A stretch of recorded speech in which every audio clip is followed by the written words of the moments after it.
Welcome, everyone. Thank you again for joining us this month as we talk about another topic that is near and dear to my heart as well as to the Greater Major Taylor Trail community. I've done some research over the last month because I knew mental health was our topic for this year. And I've discovered some research that tells us clearly that park and green spaces provide a variety of health benefits by promoting physical activity, connection to nature, and opportunities for community engagement.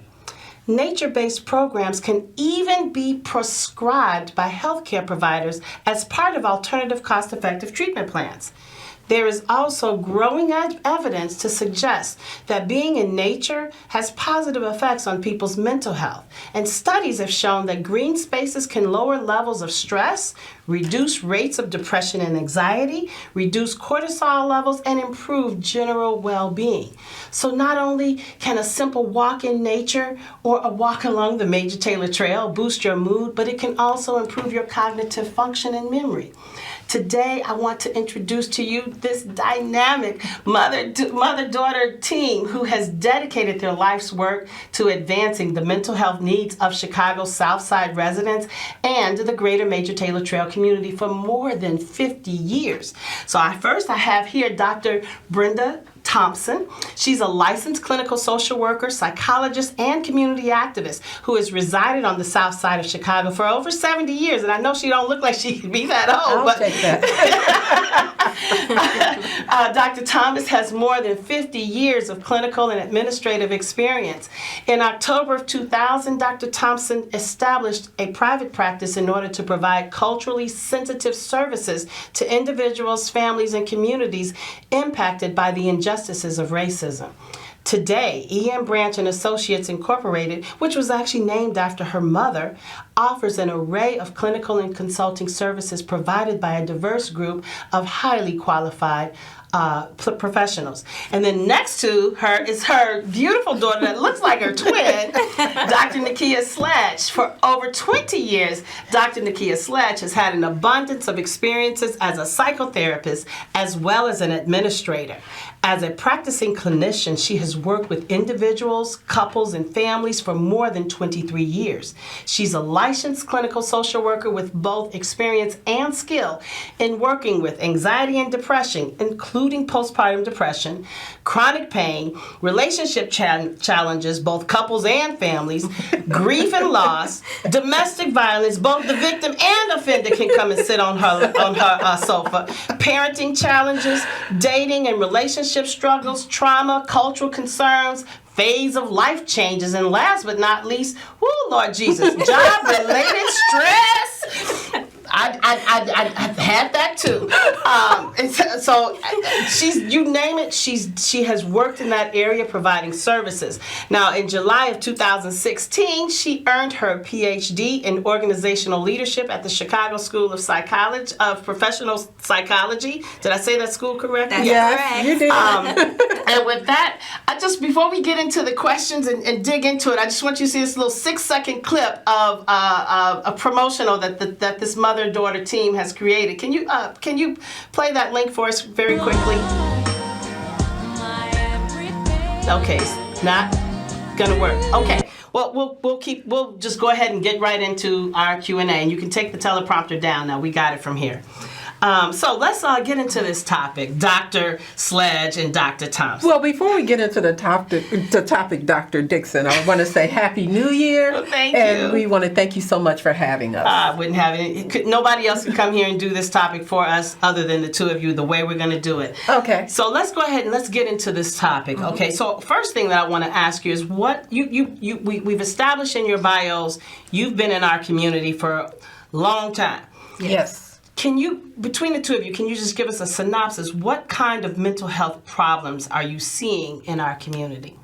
Did you want to go first, or shall I? Sure, I can go. I think, as it's stated in my bio, that we are faced with a wide range of clinical concerns in our community. Brenda and I have been in the Major Taylor community for a long time, and so I was born there, raised there in the oh my goodness. West Where is it? Pullman? West West Pullman. Pullman, yes. Roseland, West Yeah. Pullman area. And, you know, I am a proud person of that area. And that's why we selected the place that we would really work in as a community and deal with this community. Okay. I think So- the other thing I would add in terms of the problems that we're seeing, when we moved into that community, there was a sense of community. Yeah. And as we have seen the disinvestment of resources into the community, we're seeing more problems in terms of substance abuse, in terms of mental health issues like economic deprivation and joblessness has impacted and really destroyed the community. And so with poverty comes mental health concerns, you know, the stress of a single mother trying to raise children, the stress of a father who can't take care of his children. All those things contribute. And I think now, because I'm old and I've been doing this for a very long time, things are becoming even more complex. Okay. Okay, and that kind of leads me into one of the other questions that I wanted to get at. So as mental health providers in our community, can you talk about some of the challenges that you face with even though you're in the heart of our community, what are the challenges that you face with getting your services out to the people that need them the most? That's interesting. So I would say access to services is a huge thing. Sometimes we have to meet clients where they are. Sometimes we have to meet individuals where they are, and sometimes they're not able to come to an office. Okay. And so because of that, the access to services, one thing with healthcare and healthcare changing, a lot of people have healthcare now. So they are afforded the opportunity for mental health services. However, getting there, being consistent, there's a hierarchy of needs, right? Yeah. The basic needs need to be met first before you can even consider and deal with your mental health. So you got to think about, where am I going to eat? Yeah. Where am I going to live? Lay my head. Those are the challenges first that need to be dealt with before we can even deal with what's in your head, what you're thinking. Okay, yeah. Okay, so thank you for that. So I want to direct this question directly to you, Dr. Thompson, because you've been doing this for over 50 years, if I got your bio right. Yeah, actually you did. And then chime in, Dr. Sledge. How has the request for mental health services changed over the decades? Okay. From your perspective, and then from your 25-year perspective. Absolutely. Yeah, I think when I started as a case manager, long time ago, there were less men coming into treatment. Okay. Usually men would come into treatment if they were close to a divorce and their wives or their partners drugged them in, or if there was an issue around their children. More and more, as we're seeing the destigmatization of mental health services, we're getting requests from services from everyone. Also, I think there are issues, families who are dealing with children that are part of the LGBTQI community. We're seeing more requests for services around those issues, more women's issues. The pandemic, to be quite frank, had a real effect in helping people to feel less threatened by walking into an office of a mental health professional. Thank you. Hey, what do you want to add to that, Dr. Sledge? Yes, I agree with Brenda, but just to add, I think as she talked about the destigmatization of mental health, it was before people who had severe mental health challenges that would come in and walk through our doors. Now, post-COVID, during COVID, individuals realize that I need help and I need to be able to do this. I need to be able to move through this with some help. I think what has happened is, in our community in particular, is that we are starting to talk. We're starting to share. We're starting to feel and heal, where generations before kept a lot of secrets. Taboo. Everything going was to a taboo. therapist was like, no. What do you need that for? Exactly. Yeah. I was just telling Brenda there was an episode on Sisters just yesterday. I watched that show. And Danny, the character, was really against. I'm not going to therapy. Yeah, That's my crazy uncle, folks. That's right? crazy My uncle people. who Yes. has schizophrenia does therapy. Right, but then there right. was Fatima who said, I have a great therapist, and with this therapist, you can, go and she might smoke with you. So I think that's what's important in culturally appropriate services. In addition to that, now more than ever, people are saying, they are promoting therapy. They're promoting healing, promoting. Social media is flooded with it. I think, but don't. We have a doctorate degree. We have put work in it. But I think what people do sometimes is use Google as a source of therapy. Yeah, and that's not. And using, specific terms and essentially sorry about that, they're essentially diagnosing themselves, and so that can be problematic. But what's important is now people more than ever are deciding to get help and think about things on their own instead of run it by a friend and running it by, And your answer is actually a really great segue into my own personal story, if I can digress for a minute, of, now you guys will know Dr. Brenda Thompson has been my personal therapist for I don't know how many years now, but basically as a result of almost everything you heard me say in Dr. Sledge's bio, from childhood trauma to job-related stress in a predominantly white male-dominated workforce as an African-American female, to child rearing, postpartum depression, failed marriages, you name it. I realized I needed to be on somebody's sofa. And I'm just so thankful to God that I landed on yours. But one of the things that as I was getting to the point of getting past, no, I don't need to see somebody. That's for crazy people. I'm not crazy.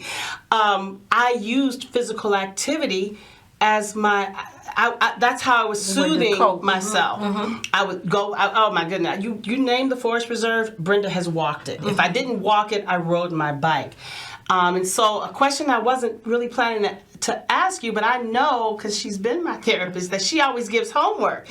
And I'm just curious, in your practice, have you all ever given assignments to for people to actually go out to green spaces or physical activity as part of just coping? Yes. All the time. All the time. We call it grounding. Oh, okay. See, that's that there. Okay, it's called grounding. Grounding and mindfulness. So when you're in nature, you're more present. So you're paying attention to everything on the ground, and that's the part that makes you smarter statistically, because that presence, that mindfulness actually does something to your brain chemistry, and it makes you more focused and smarter. So we definitely practice that. See, you can explain what was happening to me when I was exercising. I just knew afterwards I would feel so much better, and that's part of why getting the improvements to the trail is just so, it's not just for cosmetics. There's this healing component of having those green spaces in our community that look like they're cared for, and it has those amenities. So let's go back now. Let's talk about EM Branch. What types of services does EM Branch provide? And is it one company or is it two companies? Can you tell me a bit about your company? Okay, EM Branch provides a wide range of services, including individual, family, and group counseling. In addition to Reiki, we talked about meditation and mindfulness. We also have a program called After the Storm, Supervised Visitation and Safe Exchange Services for clients who are involved in custody battles. Okay. In addition, we also have a clinical training program, a very robust clinical training program where we trained clinicians from universities around the country, I mean, outside of Illinois. You mentioned earlier, do we have one or two companies? We do have EM Branch, which is our for-profit arm. Our nonprofit arm is the Branch Family Institute. Okay, and is that the part where people can get the services that they need even if they don't have the health insurance or have millions of dollars to pay? Because I know it's not free. Is it the nonprofit component that offers those services for people that may need a sliding scale or even free services? Yeah, it's the subsidized services. The Branch Family Institute, we provide subsidized services, and those are the programs where we reach out to foundations to help support services. Okay. We are one of the few professions that people think services are free. But it costs, of course, to operate Absolutely. our business. Correct. I mean, all the degrees you have to get, but we have to pay the student loans. But you're able to partner with foundations that help offset some of that cost to the individual. Yes. That's what the nonprofit arm. Yes. If I'm understanding correctly. Yes. That's correct. Okay. All right. Okay. So now I also heard that you all are hosting a forum for mothers and daughters. So before you tell me about it, can you first tell me what made you identify that there was a need in our community for specifically to have a forum on mothers and daughters? And can you just tell us more about what's going on, what's getting ready to happen with this mother-daughter forum? Okay, so I would be remiss if I didn't mention that I have two children. I have a son who also works with me in addition to Nikia, okay? He works on the administrative side. You got a husband too, don't you? Oh yeah, I got a husband, yeah. He's been, thank you for helping me out. I wouldn't be able to go home. Yeah, how many years has it honey, been? it'll be 54 So he's years kind of this year. that silent backbone for Yes, you. he is the what is the song? The Wind Beneath My Wings. Say his name just so. Stephen Thompson. Okay, there we go. All right. Thank you. All right, Thank you. You helped me to avoid a divorce here. All right. But to get back to your question, like many families, you alluded to this earlier, Dr. Dixon, when you talked about all of us have issues. Yeah. Even if you're a clinician, we all have issues. And Nikia and I, because we have been so very close over the years, like any other family, have had to negotiate our relationship in different developmental stages. And as we've been able to work through our conflicts, as we've been able to work through our conflicts, we also have observed in our in working with families that there is a severe need for help to help mothers and daughters heal the fractured bond between them. I've had a situation where a mother and daughter haven't spoken for years, and so we want to try to interrupt the generational fractures. And so that's kind of been the impetus for why we decided to do this program. And that's a topic near and dear to my heart. I had a tumultuous relationship with both my biological mother and my stepmother. I would have definitely been signing up for that if this was years ago. So let me ask you another question, because we have a little bit of time here. Okay. So we've established that, you're more than qualified. You've been dedicated to our community over 50 years doing this work. And we've even talked about how the needs have changed and how the culture and attitudes towards mental health has changed over time. If I gave you a magic wand and you wave it, you could just completely change the current mental health system with a wave of a wand. I want to hear from each of you, because I know there's a generation difference between the two. What would you change? What would you do to change our mental health system? We talked about this earlier. Do you want But I want you to talk about it on the show. Okay. Y'all talked about it, but I need you to talk about it here. What would you do? Because there's so many people that may be able to benefit, politicians and grant writers that may be able to benefit from your answers. I think one of the things that we talked about, much like educators and other professions that are on the front line, many of the staff are undercompensated. Okay. You know, we deal with the least of these, and it seems to be that the work that is done by the nursing profession and other health Yeah. care professionals are undervalued. Educators undervalued. Yeah, undervalued. So I think, you know, the one thing is, you know, we need to pay people their worth. And when I said we talked about that earlier, I think Nikia mentioned that Taraji P. Henson, you know, talked most recently about being undervalued. So I think, you know, again, one thing we would do is pay people what they're worth. Was she saying she was undervalued, or was she saying that the profession of mental health was undervalued? I didn't see that. Okay. She was specifically talking about Black women in as actresses. Oh, okay. And okay. so that they are being underpaid. Okay. And so Monique began talking about that initially, and then when Taraji came out and started talking about it, the world started to pay attention. The Black community started to pay attention. Besides pay, then, because we only have about 2 more minutes, and I've got to wrap up. Besides, obviously, pay to value the people that work in it, what else would you do to change the current mental health system and methods of delivery? Access to services. I think access to services, I think that it would be important to have it at your fingertips. So like in every school, would every school have? In every area of life. Every area of life. So work, school, everywhere.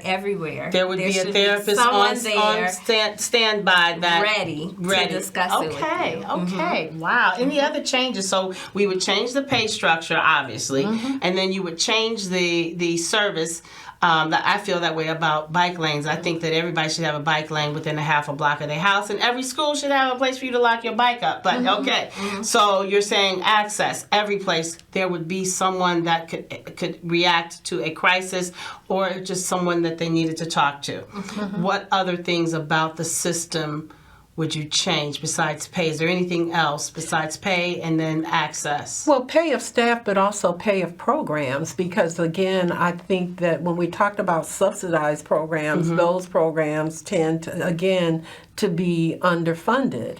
And so, therefore, we can't always offer the full continuum of services. Right, we would right. love to be able, for a person who didn't have a bike, if we prescribed that they needed to go to the major Taylor Trail Yeah. or someplace else, to be able to provide them with those resources. Okay, and so we're almost running out of time, and I'm not sure if we're going to be able to show the flyer. If we're able to put the flyer up, oh, great, because I was going to tell you to still say it anyway. What is the website if people want to know more about your company? But before you answer that, are you able to show that really cute video? Are we able to put that cute little 6-second video up that I was able to say? I don't know if it came through in that, because it was just so cute. Will it work? Oh, wonderful! I don't know if they can hear the music or not, but this is a photo shoot promoting the workshop. So can you tell us put the flyer up for the mother-daughter workshop, and just say the website if people want to find out more about. I think our community probably will really have an interest in the nonprofit. Is there a website? Yes, it is www.the branch family FAMILY Institute INSTITUTE.org. And will that QR code that was on the flyer, will that take them directly to the website where they could access the foundation? Absolutely. Okay, perfect, So perfect. Our EMBranch.org is the simple way to go, Okay. and you can always connect to the Branch Family Institute in that way. Perfect. So EMBranch.org. I got 1 minute left, so I've got to, first of all, I got to thank both of you, Dr. Sledge, Dr. Thompson, for coming down. I've got to thank all of my viewers for joining us, and let you know, next month, I am so excited. I've got Michael Kranish, the author of the Major Taylor's biography. He's a well-renowned Wall Street journalist, and he will be be telling us all those little things that we never knew about Major Taylor. He's going to make him come to life for all of our viewers. So please tune in with us next month to hear the story of Major Taylor, why he's so important, from the author Michael Cranish. He'll be joining us not in the studio but via Teams. Thanks again for joining us. Can't Dr. wait to see you. Dixon, thanks for having us. You're Thanks so welcome. much.